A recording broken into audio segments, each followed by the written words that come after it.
Hello, and welcome to another episode of Boundless Body Radio. I'm your host, Casey Ruff, and today we have another amazing guest to introduce you now. Lindsey Byrne is a functional medicine certified health coach and a certified RE Code 2.0 health coach. After witnessing her mother's memory decline over the course of a few years, Lindsey had initially felt hopeless and believed that there was no solution. However, her perspective changed when she coincidentally met someone who had successfully reversed her own severe early onset Alzheimer's symptoms. This encounter sparked her interest, leading Lindsey to dedicate nearly 3,000 hours to researching and studying the subject. As a result, she has accumulated a wealth of evidence-based resources that she is eager to share with others. Her area of expertise lies in health coaching, where she assists individuals in making lifestyle changes more efficiently, easily, and sustainably compared to attempting it alone. She strongly believes in spreading the message that an Alzheimer's diagnosis does not signify the end, as there are ways to improve the situation. She has personally experienced these changes and is familiar with effective strategies. You can find Lindsey on her website at www.thecognitivehealthcoach.co.uk. Lindsey Byrne, what an absolute honor it is to welcome you to Boundless Body Radio. Oh, thank you. Thank you so much for having me. It's such an honor to host you. The work that you're doing is absolutely incredible. And as we said in the introduction, you are very eager to share this message out with others. I was listening, so I've gotten recently in the last few years very much into Formula One. So I now get to listen to a lot of people from where you are in England, as Formula One is huge over there, which is great. And I was listening to a Formula One podcast a few weeks ago, and it was a special episode that was dedicated to Alzheimer's. Basically, the host of the podcast is going through his mother declining rapidly with Alzheimer's, how absolutely terrible it is. It's a terrible situation for the family. It's gotten much worse over the course of this last year. They did an interview with Sir Jackie Stewart, who is also a Formula One racer. It's going through with his wife, and his son was on as well, talking about how terrible it is. And this whole episode is just like, this is awful. There's no cure. There's nothing we can do. We've got front row seat to all of it, and it's terrible. And I just like, I sit there and I think, like, if they only knew. And I think, like, maybe I'll send him an email, or maybe I'll try to share an article, or give her your contact information or whatever. And it seems like if you're not ready to hear it, this sounds like complete lunacy, and people are not willing to hear the message. It's so frustrating. You're frustrated. I'm so frustrated. I hear so many famous people talking the exact same way. It's on the news all the time. There's been so many famous people talking about it in the UK recently. And they all say there's nothing you can do and that there's no cure. And I'm so frustrated because, like you, I would love to get in touch with them. How do you get in touch with these people? I actually tried. I tried quite hard with a few celebrities who'd been talking about it, but you just get battered away by their production staff or their agents or whoever. And then I don't know how to get the message out there more effectively than doing this. This is my way. Yeah, I think this is probably the best way that we can do, is show examples of people who are getting better, or talk about ways that people can get better, because you're right. Like, people don't want to hear the message. It's so sad, but there is an upswelling of people that have suffered enough, especially family of people that are suffering, that are willing to at least try. So I would love to hear your personal story and how you were able to change your mind about some of this stuff. I wonder if there would have been a time that I would have come to you and said, hey, you can do some lifestyle changes and improve the health of your mom. You might have thought I was nuts. I don't know. I really hope I wouldn't have. You're right. People have to be ready.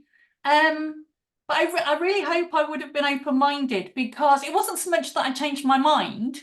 When we first noticed Mum's memory getting worse, I did Google it straight away. And of course, you get the NHS website, Alzheimer's Society website, and they just say no cure, and you think there's nothing you can do. And I think I obviously gave up at that point. I thought, yes, well, that's what I thought. I thought there was nothing you could do. But when I met this guy who'd reversed his symptoms, that's all he had to say. I mean, we were just on a forum. He was talking to somebody else, and he just said that he had almost completely reversed his symptoms of Alzheimer's. And I just went, stop, what? I interjected. I said, you've got to tell me more about this. We took it offline, and he sent me all the information. And honestly, I couldn't believe that all this information was available, but that nobody knows about it. And And I was in equal measure really, really angry that I'd wasted time and really, really excited that there was something that you could do. And I couldn't wait to get my mum on the protocol. Now, here in the UK at that time, it wasn't that easy. I couldn't find any practitioners. And I got in touch with the UK Alzheimer Society, and they just poo-pooed me and sent me away. And I kept going back and asking to talk to somebody, to researchers, to whoever. And when I finally got through to talking to a researcher, they said to me, yes, we are aware of Dr. Bredeson's work. We've seen the trial data. The trials are too small, so we can't recommend it.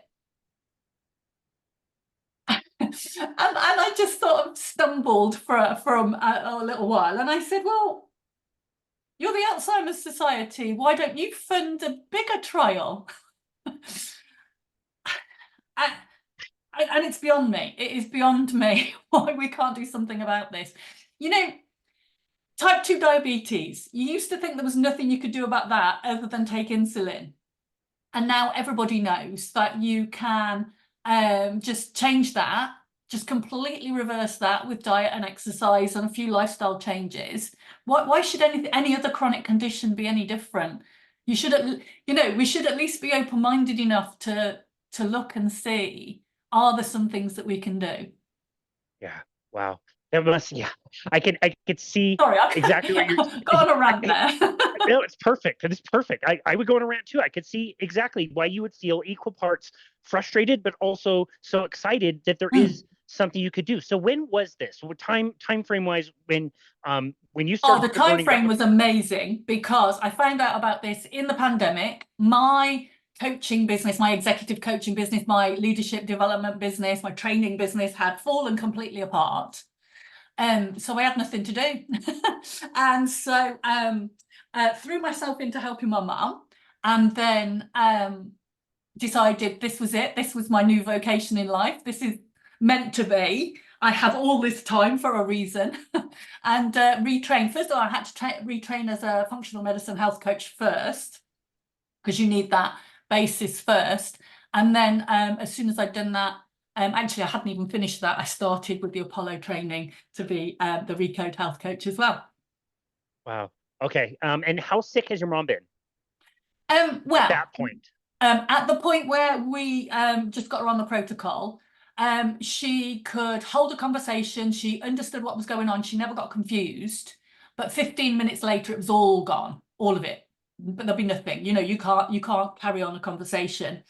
I think she was doing quite a good job of trying to hide it herself. And I'm not saying she was doing that consciously. Maybe it's like a self-defense mechanism. You do find a lot of people do kind of withdraw a bit. And she'd gotten to the point where she was quite withdrawn. It was hard to start a conversation, I think, because she'd gone through a time of, if you were having a conversation, guessing at the answers, trying to hide that she couldn't remember. And she'd got to the point where she was actually a bit withdrawn, wouldn't start a conversation, would only answer very minimally. And she'd stopped joining in with anything, really. It was really hard work to have a conversation. And then it took a while because, as I say, we couldn't find a practitioner here in the UK to start with. So I started messing with her a bit. I started giving her some supplements. I didn't know what I was doing. Oh my God, I'm looking back, and that could have been quite dangerous. I don't recommend that to anyone. I wouldn't do DIY supplements now. But we tried to change some of her lifestyle, some of her diet. I started her on some supplements. And I felt like she got a tiny bit better, but I didn't know whether that was wishful thinking. And then after a few months, we found a practitioner. She wasn't fully Bredesen trained. She'd had some training in the past, but she wasn't up to date. But she knew enough. She knew enough for me at the time. So I got some testing done with her. So blood tests, hormone tests, toxin tests, that kind of thing, a DNA test. And we found out what some of the root causes are. And then we started supplementing properly. And I think everything I'd been messing with had got her to a certain point where she was ready to springboard into some improvements fairly quickly. Because comparing her improvement to some of my clients today, it was quite fast then.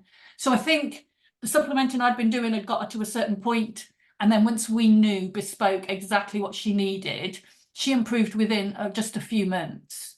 And we got to the point where she still forgets some things. She won't do all the lifestyle changes. She won't do everything. So we got to the point where she now can remember conversations from weeks ago. She does forget some things still, but she'll quite often like pick up, if you haven't seen her for a week, she'll pick up something you were talking about the week before and ask, how's that going? You know, she's aware she can continue conversations, and she started playing along with the TV quizzes again, which she hadn't done for a few years. So I'm kind of happy. She's not all the way back because I don't know if we caught it a little bit too late, or whether we could expect better changes if she would do all the lifestyle stuff as well. But you know, she's 88. And, you know, change is tough at that age. And my dad's 91. So, you know, change is tough for them both at that age. So I'm kind of happy now that she's as good as she is. As long as we have paused the decline and she can just carry on like that, I think we're all happy. Yeah, that's amazing. Okay, I want to talk about that. So we'll pick that up in a second, but I do want to ask, knowing what we know now about the signs and symptoms of when this is starting to appear, we're noticing it younger and younger. And it used to be like kind of funny. We laugh about it. No, Sally's got brain fog now. That's really funny. She can't remember things. When you look back on your mom, knowing what you know now, when would you have noticed, if you knew what to look for, when would you have noticed signs and symptoms that maybe things are going downhill? If you had to guess now. She was really good at hiding it. So I'd probably say 5 years before we got her on the protocol, you would notice one or two little things, but it's the kind of thing that people just dismiss. You know, when you're having a senior moment and you just laugh it off, or, you know, you just can't remember something and you just laugh it off. Like you say, we say now, don't we? We say, oh, I'm having a bit of brain fog, I'm having a senior moment, and you just ignore it. Yeah, I remember this is fallen out of vague, thank goodness, but we used to call it old timers. People would, again, just kind of joke about grandpa just forgetting stuff and can't carry a conversation, doesn't remember my name. Well, that's very serious. Okay, so current condition now, you're pretty happy with everything kind of stabilizing. Of course, very difficult for people who have lived as long as she has to change their lives. When I talk to people who have lost their mental health and regain it, and also talk to family members about it, I don't know if there's a greater sense of joy doing anything else. People are ecstatic when they get some of their life back. They remember things again. They can participate in TV quiz shows. Like, and the family is also like absolutely ecstatic. Is that pretty much what it's like?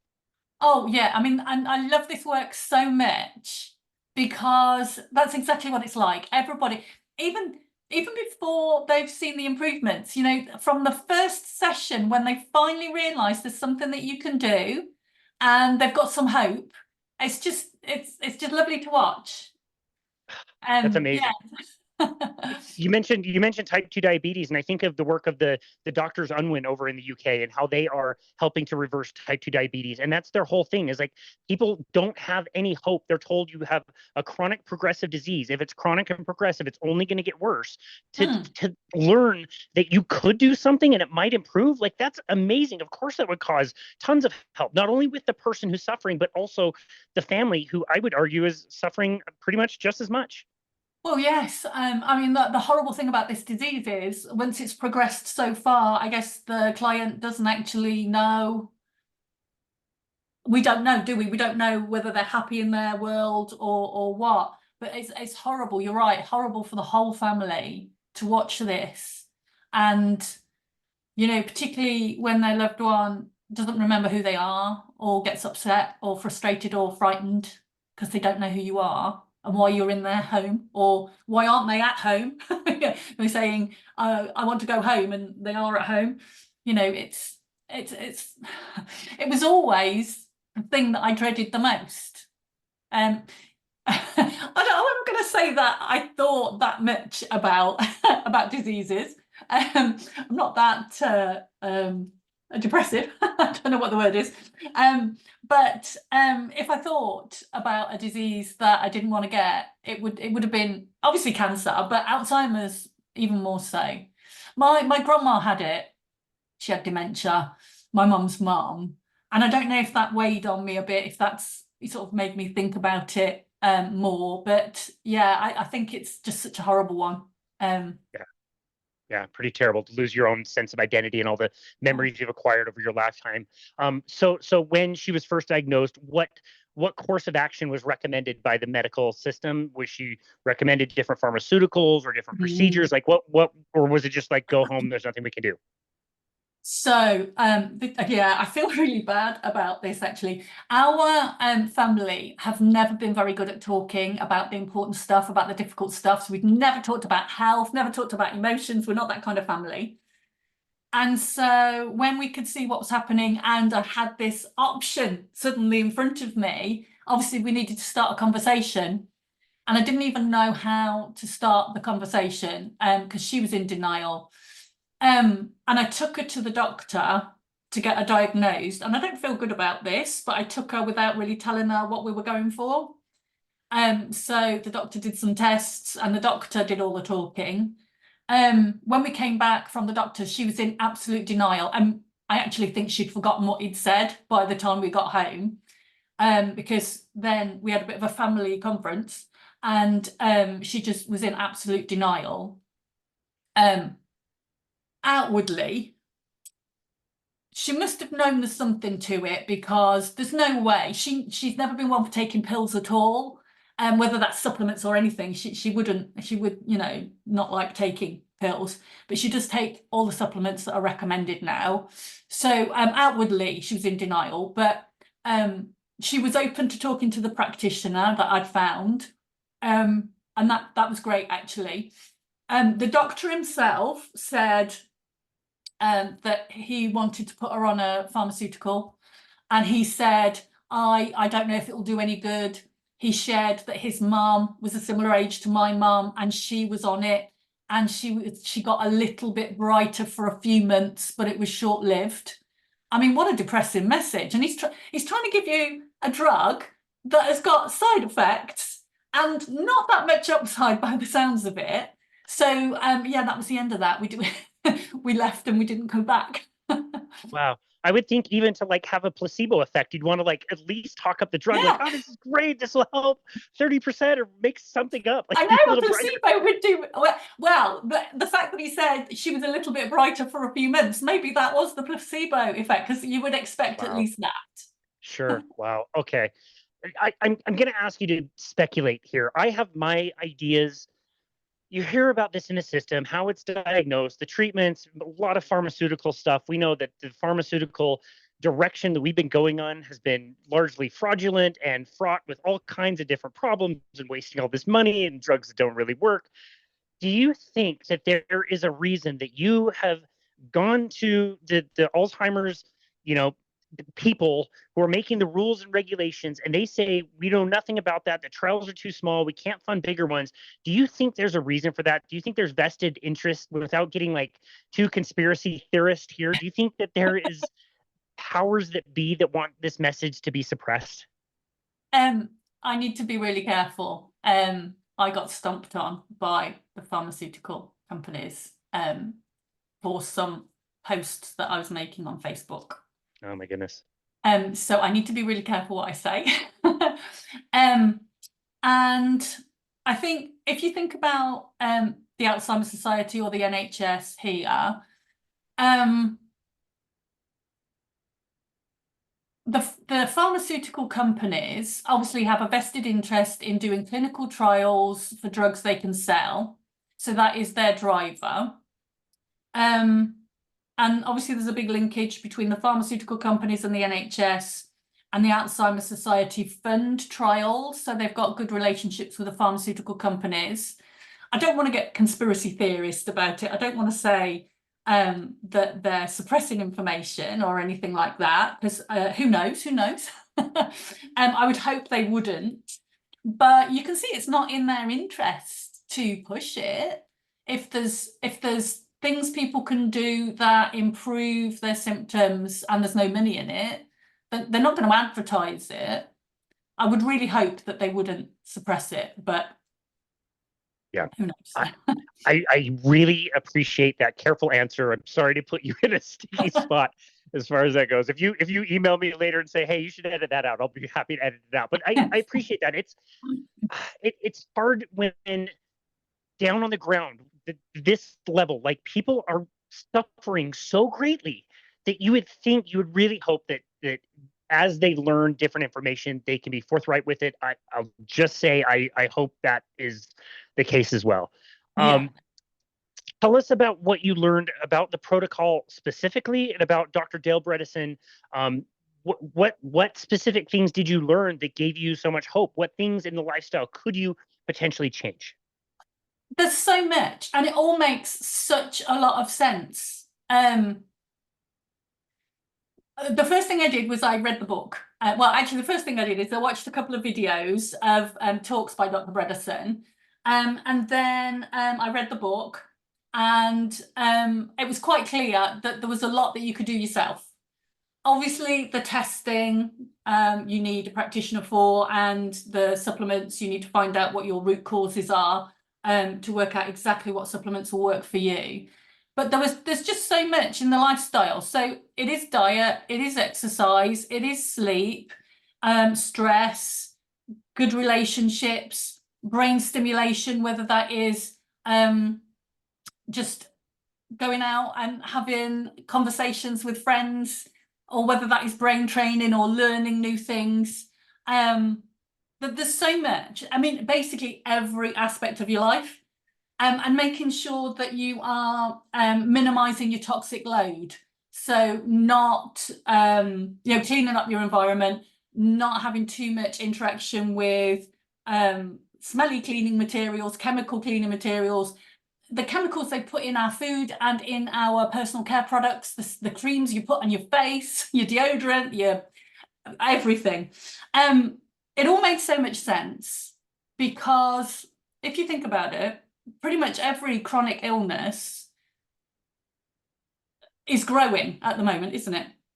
Every chronic condition and there's lots of new ones that we didn't know about. When I was a kid, I didn't know any kids with asthma.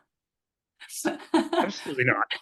And allergies, and cancer was nowhere near as big a thing as it is today. I remember seeing something on the TV when I was a kid, and they said that in my lifetime I would know people who got cancer. I would know somebody who got cancer, and now it's like 1 in 2. Wow. I mean, it makes so much sense, doesn't it, that it's something that we're doing. And that's what gave me a lot of hope, really. I'd always been keen on trying to be healthy. I'd always been keen on looking after my nutrition, eating as healthily as I can. But there are so many mixed messages out there about that too. What is healthy? So yeah, having something really structured that was easy to follow. I say easy to follow, as in you understand it. It does take quite a lot of change for people. But then I guess if you are facing potentially dementia, why wouldn't you? Why wouldn't you make those changes? Yeah, really good point. Okay, so let's talk a little bit about exactly what Alzheimer's is, and maybe some of the potential causes. As I understand it, it's similar to what you're saying. There's so many different factors that could be a cause, and therefore there's so many different routes of treatment and lifestyle changes, and some could be more effective than others in certain people, or other people might just need like different combinations. Is that correct? Yes, that is absolutely correct. So they found lots of different causes, and some of them could be through hormonal imbalances. And women are twice as likely to get Alzheimer's as men, because obviously we go through the menopause and you have that hormonal upheaval at that time. So it could be hormonal, not necessarily just through menopause, any other hormonal issues. So much of what we put on our skin or what they put in our food is a hormone disruptor. Everybody's as likely to encounter that. So there's all the toxins that we might encounter, that pesticides and weed killers and stuff all over our food. hormones and growth hormones, and antibiotics injected into animal food. So there's all of that. So where have I gone? Toxins, hormones. So there might be something, I hesitate to say genetic, because our genes are not predetermining what will happen to us. But there may be certain little genetic snips. Maybe you're not as good at detoxing as some other people, and maybe you're not as good at processing some vitamins as other people, and that's where some of these tests come into play, and so that you can supplement around that. Obviously, if you have a head trauma, that's in the news a lot. You know, football, etc., is in the news a lot. But again, there's a lot you can do around that. DHA, which is one of the components of omega-3s, they've done lots of trials showing that high dosages of DHA are very neuroprotective in football players, etc. So there's all of that. Obviously, we need to exercise more. You know, we will live much more sedentary lifestyles now. So just not getting things moving. If we get things moving, then you're going to get more oxygen and more nutrients to the brain. And anything that is good for your heart is good for the brain. So if we're not moving, that can be an issue. So many causes. And I want to give everybody a little bit of hope that nobody is going to have one cause. There's never going to be just one cause. Our brains are really resilient. Our bodies are really resilient. If there was just one problem, our bodies will be able to work around that. It's when you've got a few, and then obviously you can find out what they are through all the testing and try and improve things that way. Thank you. That was a really good explanation. We hear metabolically in the brain that the brain is awash with glucose, but is unable to use it. And so sometimes it's referred to as type 3 diabetes. You mentioned hormones, so I'm sure one of the main causes could also be insulin and insulin resistance. Definitely. I mean, sugar in itself is inflammatory. So, and we're not built to have this amount of sugar, are we? It's so prevalent in our diet now. You know, when we were cave people, there was fruit available in the summer, but there was no sugar available in the winter. And so we'd be in ketosis all winter, and we were much more metabolically flexible, and we could move in and out of ketosis. So yes, sugar is inflammatory, but also as we age, our brains become less able to use glucose as a fuel source. Not so ketones. So our brains will prioritize ketones if they can have both. They'll prioritize and take the ketones first as an energy source. And you probably got elderly relatives or older people that you know that start to get a real sweet tooth as they get older. And that is basically their brain crying out for fuel. And if we could just get them into ketosis, or some of my older clients who really, you know, aren't in a position to change their diet, like my mum and dad, they're at an age now where it's just too difficult for them.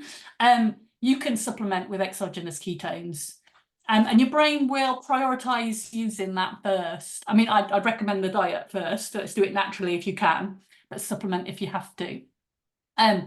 So yeah, and you know, insulin is inflammatory.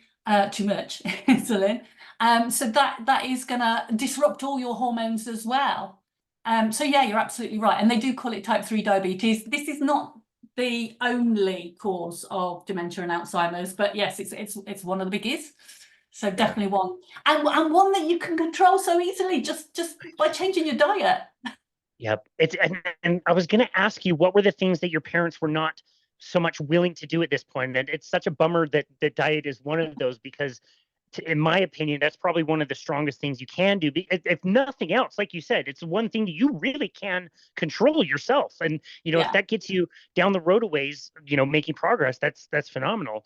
People, you know, they hear keto. Like one of my clients this morning was asking me what the keto diet. He was asking me questions about it. I'm like, okay, well, there's this quote unquote like the keto diet, and you know, you see it on magazine covers, and it's like, okay, you want 70% fat, you want 20 to 25% protein, and maybe like 5% carbohydrate, and you make fat bombs, and you put fat in a lot of things. And like I had at some point when I was first learning about this, I had my clients drink olive oil if they weren't getting enough fat in their day. And thank goodness we've learned that it's not the diet, it's not the keto diet, it's what you said, ketosis.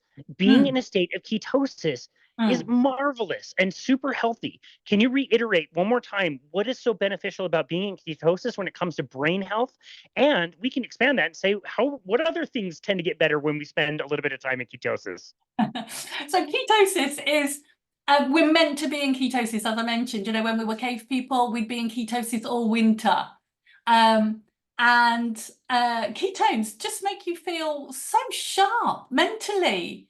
And even from an evolutionary point of view, it makes sense, doesn't it? If in the winter we're having to run around and try and find food, trying to remember where there's food, where could we go to get food, and trying to be creative, we need that. That's the time where we need it. So I think that's evolutionary, a really good thing, a really strong message. And like I say, your brain will prioritize ketones for energy. So if you're not making any ketones or taking any in as a supplement, if your brain is not able to use glucose as a fuel source, what's your brain going to do? It's going to start battening down the hatches. It's going to start shrinking in and losing the bits of the memory that are perhaps less important, so the more recent stuff, so that you can hang on to the really important stuff, who you are, and that kind of thing, until the last minute. So if we can get into ketosis, that provides that fuel, and you can use all of your brain again. Obviously, sugar is inflammatory. The keto diet is not inflammatory. It's an anti-inflammatory diet, so that makes us feel better as well. We're using our own fat stores, so we're getting healthier. The whole point of being able to lay down fat when we have sugar is so that all summer we're eating fruit, which raises our insulin levels so that we store the fat, the sugar as fat, to use over winter. But what are we doing these days? Sugar and carbs are available all the time. We're perpetually telling our body, lay down fat stores, the winter's coming, and the winter never comes in terms of the diet. So yeah, it's so good. The keto diet was invented, I guess is the word, developed many, many years ago in the late 1800s as a cure for epilepsy. And it cures so many other things as well. So many of my clients' partners tell me they've lost weight, they feel sharper, their achy, sore joints have cleared up, so many other things that the partners of my clients start to enjoy when they're joining in. It's amazing. It's once you get to that and you adjust to it, I find so many people are not willing to give it up. Like cake is just not worth it anymore. Donuts are just not worth it anymore. It's just not. Like to feel good and have energy, it's amazing. Yeah, exactly. And the thing is, right, most of our decisions and our cravings about food are not from us, they're from our gut bugs. If you feed your gut bugs sugar, you're going to grow all the wrong kind of gut bugs who are sending messages to your brain saying more sugar, more sugar, more sugar, and we're on a downward spiral into an unhealthy body. But if you start feeding, and your listeners will recognize this, when you eat something a bit rubbish and you get into a little bit of a habit, you crave it, don't you? And then eventually you kind of pull yourself together and you say, no, that's it. I'm going to go on a healthy eating time. And you start eating all the healthy stuff, lots of colourful vegetables and salads and all the colours of the rainbow. And you start craving it because you are feeding the right gut bugs and they are sending the messages to the brain. That is what we want. So no wonder. No wonder you don't want cake anymore. It's just not worth it. It's just not worth it. No. And we've got so many people talking about it and approaching the diet in different ways. And so I see Dr. Bredesen writing, and it's more like kind of the plant-based side of things where eating more vegetables. I see somebody like Dr. Chris Palmer, author of Brain Energy. From what I understand, he's definitely not carnivore, but more like omnivore. We see Dr. Georgia E. just released a book, Change Your Diet, Change Your Mind. She just came on and talked about her book. She's fully carnivore. So clearly, the component that unifies everything is bringing the carbohydrates down, however you do it. Do you have Yeah. any kind of opinion on if leaning one way or another is better, or do you think we're so sure about things like the processed foods, the sugar, and all that stuff? As long as we get that down, regardless of how you do it, you're probably okay. Like, what do you think? I genuinely think get the sugar down and get the ultra processed foods down, get all of those additives out of your food, and we're probably going in the right direction. I would say there are many different versions of the keto diet out there. There is no the keto diet. You're right. But I think different versions of it will suit different people. You know, some people, you look like the kind of guy who could perhaps be a bit more on the carnivore side. You're muscly, you know, you look like you're really active. I bet you need your protein. And, you know, some people's health type will just tell you they need a bit more protein and they'll probably do well with a bit more of a towards carnivore. I don't know, just, we don't know yet, do we? We don't know. We haven't got enough research on it. I'd feel really bad about cutting out too much of the veggie stuff, non-starchy veg, because there's a lot of phytonutrients in there and they're good for us. And I know, because I did my DNA at the same time as my mum, I know I'm not good at processing B vitamins. And I feel great. I mean, I feel great on the keto diet, but I feel great supplementing B vitamins. And I think it's made a really big difference, actually. So I wouldn't want to cut out veg completely. But yeah, I think different health types, different body types will need different. And I think people know. I think, you know, once you're eating in a healthy fashion, you know what things suit you. You know if you eat something and it doesn't really agree with you, you know what you feel great on. And I think we just need to get a bit better at listening to our bodies and letting our body tell us this is what you need. Yeah. I think, you know, this advertising, the marketing of fast foods, what we've done to our bodies with all the ultra processed foods, I think we've forgotten how to listen to our bodies and what's suiting us. That's such a good point. What a lovely answer. I love that. We do really appreciate the carnivore diet around here, but like I'm just a few weeks ago, I'm doing an interview with a woman who was bipolar, having manic episodes, put it completely in remission. She's a vegetarian. What am I going to say? Like, oh, you should go carnivore, plant toxins. Yeah. Like, Exactly. I'll get all the hate mail from all my carnivore friends, but it's like you're right. Everybody's different. We process things differently. She had just an aversion that she developed as a child to meat, so of course she's not going to go and eat meat. So I love that we have all of those different approaches. And even again, Dr. Georgia Ede in her book, it's like she is on the carnivore side. That's what she does best with. But she outlines several diets that are all, you know, anybody could do and choose one. And again, what you said, I think is so amazing. Eat and then pay attention to how you're feeling. Your body can tell you. And once you get that sensitivity back, I would argue by going on a ketogenic diet would help a lot. Your body can tell you. You mentioned exercise. You're talking to a personal trainer who was taught for 17 years that exercise is really great for your physical body. And I'm not going to say that's not true, but I am going to say that I'm very surprised that I am now at the point to say I'm bet you that exercise is better for your brain than it is for your body, hands down. What do we know about exercise? Are there different types of exercise that are better, or is it just getting movement? And how does exercise relate to brain health? All exercise is good. Obviously, if we're doing aerobic exercise, you're getting a lot of blood circulating. You got getting the nutrients and the oxygen to your brain, so that's really important. But strength exercise is really important as well, because I don't really understand the hows and whys. I've read lots of research and nobody seems to be kind of saying what the cause and effect is, but the correlation seems to be the more you build muscle strength, the better your brain. So they found that correlation. I don't think I've read anything that tells me why, but I'll take it at face value. And, you know, as we get older, flexibility is really important as well. So a lot of falls happen because we're not as flexible as we used to be. So flexibility also really important in fitness. So, and if we have a fall, that's just going to have a terrible effect on the whole body and the brain because we're going to do less.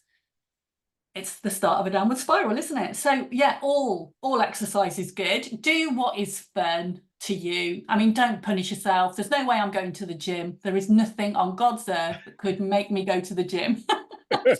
You can find your own fun exercises, your own fun way of moving. With other people, doing it socially can help you to really enjoy it. And there is some research that shows that if you're doing some sort of thinking while you're exercising, that is doubly good for you. So like partner dancing, having to follow somebody else's cues, using your brain to remember steps while you're dancing and getting that exercise is really good. Or even just if you're out for a walk, playing games with each other. My husband and I, we play stupid games as we're out for a walk. We'll play a game where I'm saying girls' names beginning with A, and he's saying boys' names beginning with A. And when we run out, we have to move to B. And it's who can get the last word in at Z wins. I love it. That's a great game. I might steal that. That sounds fun. And you can do that with everything, anything, can't you? It doesn't have to be girls and boys' names, you know, naming all the states. We always get stuck around about 47, 48. That's pretty good.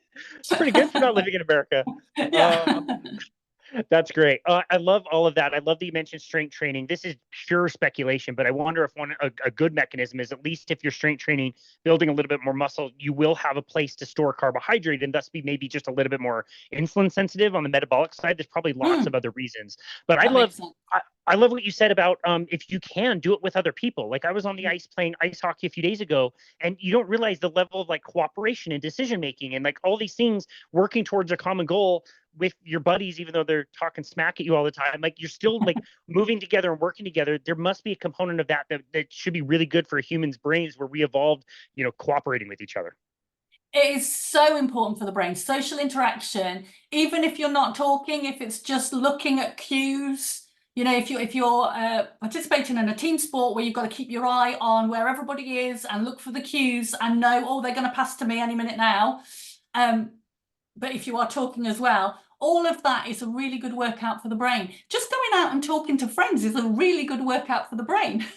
You're not just listening, you're also interpreting. You're interpreting not just the words, but the body language and the non-verbal cues, and what tone are they using, what words are they emphasizing. It's setting off all kinds of memories in your mind and sparking all these memories so that you can come up with a response. Such a great workout. And so if you can do that in a sporting environment as well, you're getting double Love whammy. that. Yeah, I love that. One of my favorite books is called Go Wild, and they kind of set up a scenario. First is a scenario that you would not like because it isn't a gym, where you go and you get on a treadmill and you're plodding along and you're watching the terrible news that's on TV on all the screens and breaking news, and it's all negative. And like, yeah, you're moving. That's one thing. Good. It's great. It's better than nothing. Take that same scenario now, put that person on a trail where you have to analyze different textures and undulations, and there might be a bear chasing after you and birds, and there's so much sensory coming at you that you have to be so much more present. You're using a lot more of the brain. So I completely agree. Like if you can move, do anything, but like if you could do something with other people, have conversations, or be outside where there's more sensory, even better. Yeah, absolutely. And it's not just the more sensory stuff outside either. It's also something about being in nature, breathing in the fresh air, the whatever the chemicals are that the trees are sending out. That's just really good for you as well. Yep, I love that. I don't know about you. I'm just really happy when I'm outside and it's sunny. It just makes me really, really happy. So why not? A bit of joy has got to be good for the brain as well. Exactly. Yeah, I've noticed as I've gotten older that I definitely get affected by the seasons. And when it's winter and really snowy and cloudy around here, I feel a lot different than when it's sunny and I can take in the bright blue sky and the big sun. Yeah, we both know in northern climates it's pretty rough. Yeah. Looking forward to spring. I don't know if you can tell. You can see there's a light on my face there. That's a sad lamp. I've got a huge sad lamp in the corner. Good call. Good call. It's working, by the way. You're not very sad, I can tell you that. So you mentioned, we talked about nutrition and exercise. What are some of the other things? Again, there's tons, but what are some of the more like impactful things? You mentioned sleep and stress. Like, what are some of the things that you could present to people, depending on how they're testing, what the results are, that could really help them as well? Yeah, absolutely. So sleep is so important. And I think it's a really knotty area because if you've ever struggled with sleep, if you've had any bouts of insomnia, the last thing you want people doing is telling you how important it is, because that's just really frustrating because it's important and you can't get any. But there are so many things that you can do, and I think it can be really difficult for people because if you're not sleeping, everybody's got an opinion, everybody's got a tip. You've probably tried them all, maybe individually. And perhaps actually you need to try a lot of them all at the same time and give yourself a bit of a break and, just kind of shrug and say, look, this is not the be all and end all. Take it quite calmly. And if you're not sleeping already, nothing's getting worse, is it? So anything that you can do to improve your sleep, all of the sleep hygiene factors are really important to try all of them and see what works for you. And there's other things you can do as well. I mean, I think if you've tried everything and nothing is working, there's CBTI, which is cognitive behavioral therapy for insomnia, which might be able to help you reset. Because sometimes if you've been suffering with insomnia for quite a while, quite a few months, your brain might have reset to that. So you just need a bit of a shake-up. I mean, if you've slept well ever in your life, then your brain knows what to do. You can get that back. I So love that's that. really good. And, maybe it is stress, because you mentioned stress as well. Maybe if stress is playing a part in that, if you are stressed, if you're lying awake at night and you can't stop thinking, you can't switch it off, you're ruminating on the same thoughts, then we need to deal with the stress as well, which might be back to exercise. It might be down to mindfulness. It might be reframing things and trying to find what you can control and what you can't. I mean, there's lots of different approaches. But those are two really important things that you can work on as well. Yeah, I love that. And that just, again, to me, takes me back. Like, maybe this is another good reason to re-examine nutrition, because I'll ask you, do you notice anybody who doesn't improve their sleep or their ability to deal with stress once they start running their brain on ketones? Do you find anybody that doesn't improve those things? I have come across people who fast and that affects their sleep, but generally they can get that back. I mean, I know I've got an Aura ring, and lots of people use different types of wearable devices.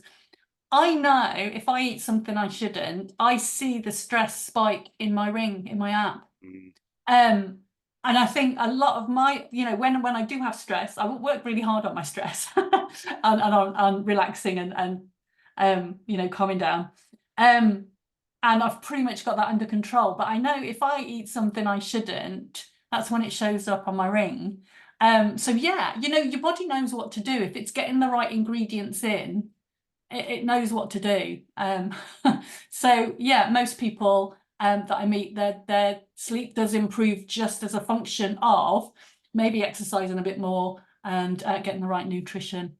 Yeah, I certainly noticed that a lot. One of the things I really love about your work is that you're not only focused on helping the person who is going through this, but you're also helping the family.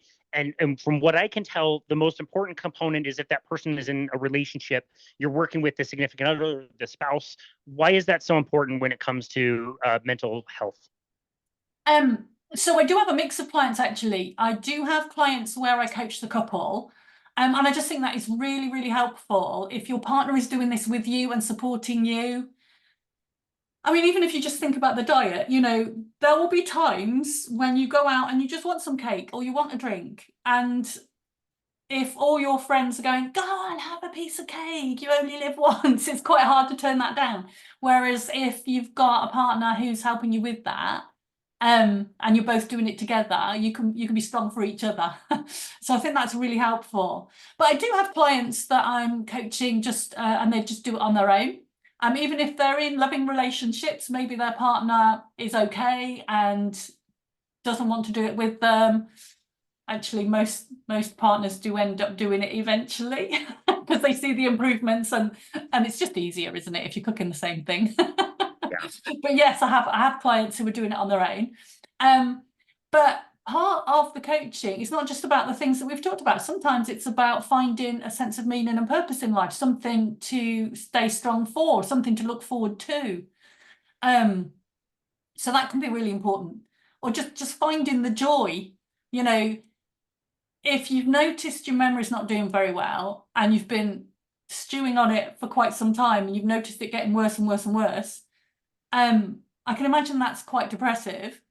And it can be hard to look for the joy in things. And maybe you start withdrawing a bit and just to find the joy in being with your friends and your family and enjoying special times together and focusing on that rather than focusing on what's wrong with the brain can be really helpful as well. I mean, there's so many different, I mean, things like just your oral health, you know, just looking after your mouth has such a massive impact on the brain.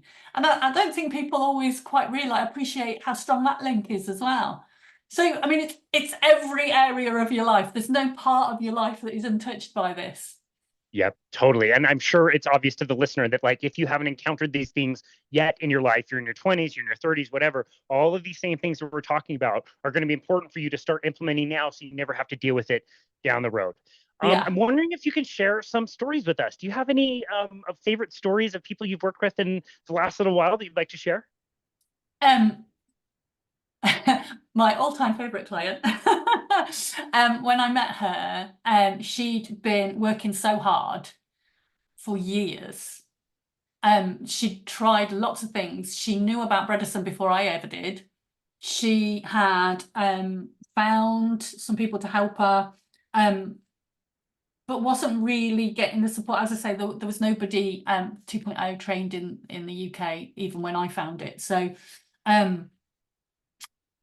I think she'd had a really hard time. She'd been so determined.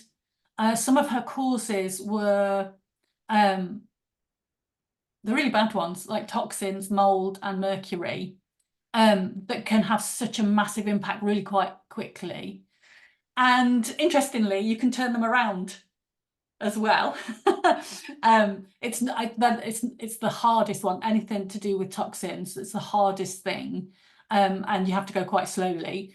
But we have a great success rate with that. But when I first met her, I didn't know if I was going to be able to coach her because she was so scattered. When I was talking to her, I was really struggling to follow what she was saying, and she was skipping from one subject to another. She was very stressed as well with it all. And today she's brilliant. You could talk to her for hours and you wouldn't know. And you know, that's so special. I love that. I love that. Okay, so there's something I see in this kind of world of health, regardless of what you're kind of dealing with when you're trying to improve somebody's metabolic, cognitive, physical, mental, whatever health, and it's kind of outside of the medical system. I see. I'll give you a good example. The second time I got to interview Nina Teicholz, one of my favorite people on the planet, author of The Big Fat Surprise. We got to kind of the end of the chat, and I asked her like what it meant to her to be doing her nonprofit and selling books, and getting the message out, speaking at conferences. And she wasn't disappointed, and she's not stopping. She keeps putting the word out, but it's like I'm a little bummed. I'm paraphrasing her answer. I'm a little bummed that like more people, it's not catching on a little bit more, that more people aren't doing this. I started the nonprofit to change the dietary guidelines, and it's just not like making any headway, it seems. And people are writing letters and contacting their lawmakers, and it just doesn't seem to go anywhere. And I've heard you talk, and we talked briefly about this offline, but like you start this business, you completely change what you've done with your life in the pandemic. You take a terrible situation and make it amazing. You've got awesome news to share with everybody. And like, I want you to have 1 million clients. I want you to have tons of people coming to you. So do you. So, we started our business in the pandemic, and same thing. We just feel like we've got a message we want to get out to people, and people that are willing to listen. Hopefully we can help. And I would do that for free. Frankly, if you gave me $1 million, I would still do this every single day. Yeah. How are you able to stay optimistic when it feels like it's not catching on as quickly as any of us would like? Oh man, I've had my ups and downs. There's been times where I've just thought, oh, why am I doing this? Why is nobody listening to me? Of course, I have my ups and downs. And then you find a new client who is just so happy to find that they can do something, and it makes it all worthwhile again. And yeah, I go and I do talks. I do talks for all manner of groups. And it's a little bit soul destroying, actually, because you do a talk and you think somebody here is going to want this. This is going to resonate with somebody. And at the end of the talk, everybody's saying, oh, that was amazing. That was really interesting. Thank you so much. They all take a card. They ask you loads of questions about, should I be eating this? Should I be eating that?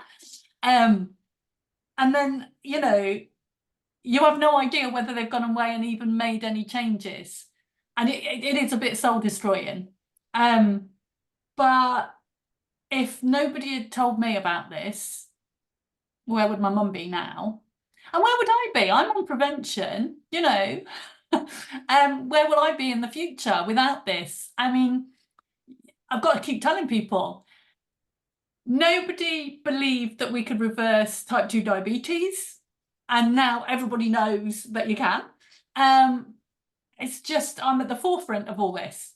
And here in the UK, at least, obviously it's a bit bigger in the US. I mean, it's still not massively well known in the US, but I'm at the forefront here in the UK, and I hope that I can see over the next few years a big change, and that people will start to take more ownership of their health, and reversing all manner of chronic conditions.